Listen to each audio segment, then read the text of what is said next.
अस्सलाम वालेकुम। Welcome back to Pakistan agriculture. मैं हूँ मोहम्मद आदिल तबस्सुम और आज जो हमारी वीडियो का मौजू है कि पेट्रोल की कीमतों में इजाफा हो गया है और किसान भाइयों के लिए बहुत मुश्किलात हैं, तो उनके लिए मेरे पास एक अच्छा सा मशवरा है जो मैं अपनी इस वीडियो में आप लोगों को दूँगा। जैसा कि आप जानते हैं कि कल रात या परसों जो है वो पेट्रोल की कीमत में इजाफा हो गया है, डीज़ल की कीमत में इजाफा हो गया है। डीज़ल 204 रुपये हो गया है, पेट्रोल 209 रुपये और कुछ पैसे हो गए हैं, तो बहुत ज़्यादा महंगा है, महंगाई बहुत ज़्यादा हो गई है। तो इसलिए किसान भाइयों के लिए एक मशवरा है कि सबसे पहले आप ये करें कि इस बार आप अपनी ज़मीन को भी मेरे मशवरे के मुताबिक खाली छोड़ दें। ये ज़रूरी नहीं है कि हम फसल पे फसल लगाते रहें और जो है फिर हमारी आमदन अच्छी होगी। नहीं, जितनी महंगाई है ना, अब अगर किसी किसान के पास 20 से 25 एकड़ हैं तो उसे चाहिए 4 से 5 एकड़ जो है अपनी खाली छोड़ दे। और क्योंकि गर्मियों में तो वैसे भी इतना वो नहीं होता, सर्दियों में ये होता है कि आपको जो अपनी सारी ज़मीन है बल्कि वो अच्छे से काश्त करनी चाहिए और ज़रूरी करनी चाहिए।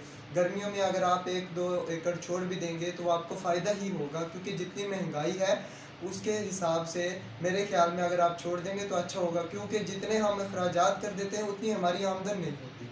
तो इसलिए मेरा जो अपने किसान भाइयों से जो मशवरा है वो यही है कि इस बार आप अपनी ज़मीनों को जो है खाली छोड़ दें। दूसरा, अब हमारा जो माइंड है वो एक ज़हन जो है हमारा ऐसा है कि अब कोई क्या कहेगा कि भाई जनाब उसने ज़मीन इस बार काश्त नहीं की। कोई कहेंगे कि अगर तेरे पास काश्त करने के लिए नहीं थी तो तू बेच दे, नहीं संभलती है तो बेच दे।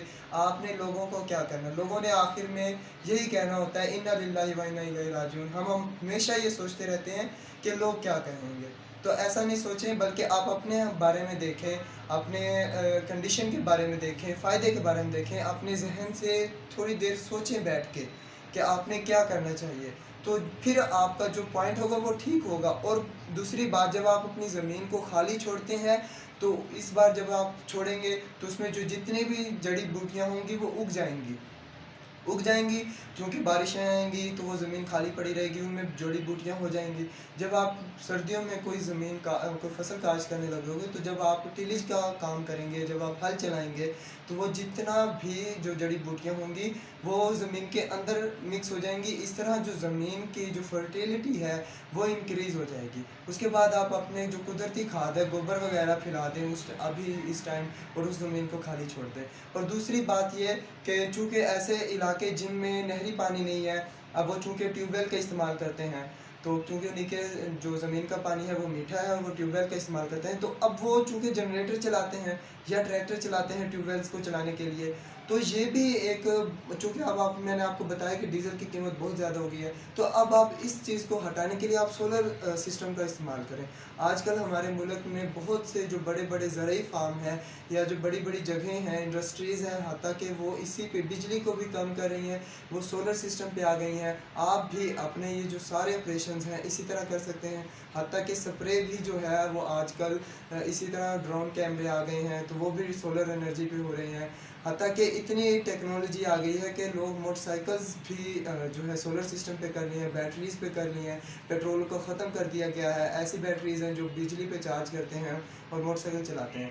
तो इस तरह जो है आप अपने जो पेट्रोल के जो कंज़प्शन है, जो आप इस्तेमाल है वो कम कर सकते हैं और सोलर एनर्जी का इस्तेमाल करके आप ज़मीनों को, अब चूँकि अगर हम डीज़ल इतना महंगा है, अब अगर हम इस तरह डीज़ल ख़रीदें, ट्यूबवेल चलाएँ, तो आप लोगों को मेरे से ज़्यादा बेहतर है कि अगर पता है कि अगर 1 एकड़ में पानी लगाना है तो 4 ढाई से 3 घंटे लगते हैं और मुसलसल 2.5 से 3 घंटे चलते हैं, तो बहुत ज़्यादा तेल जो है वो कंज़्यूम हो जाता है। उसमें जो हीटर है आप यूज़ कर रहे हैं, जो जनरेटर यूज़ कर रहे हैं। तो इसलिए जो मेरा आप लोगों के से पैगाम है वो यही है कि आप ज़्यादा इसका कम से कम इस्तेमाल करें।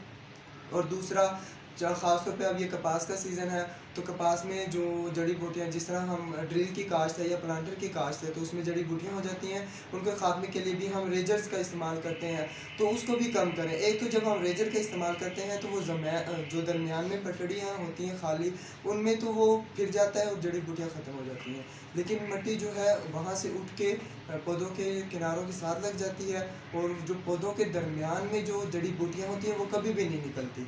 उनको फिर भी आप मैनुअली निकालते हैं हैं या किसी की मदद से, कसूले की मदद से निकालते हैं। तो इसलिए आप जो है ट्रैक्टर का इस्तेमाल कम करें, डीज़ल का इस्तेमाल कम करें। आप जो है अपने काम है वो भी जो इसी तरह करें। तो इंशाल्लाह आपको हमारी बात समझ आई होगी और आपने इस पे अमल करना है और कम से कम तेल इस्तेमाल करना है। अल्लाह हाफ़िज़।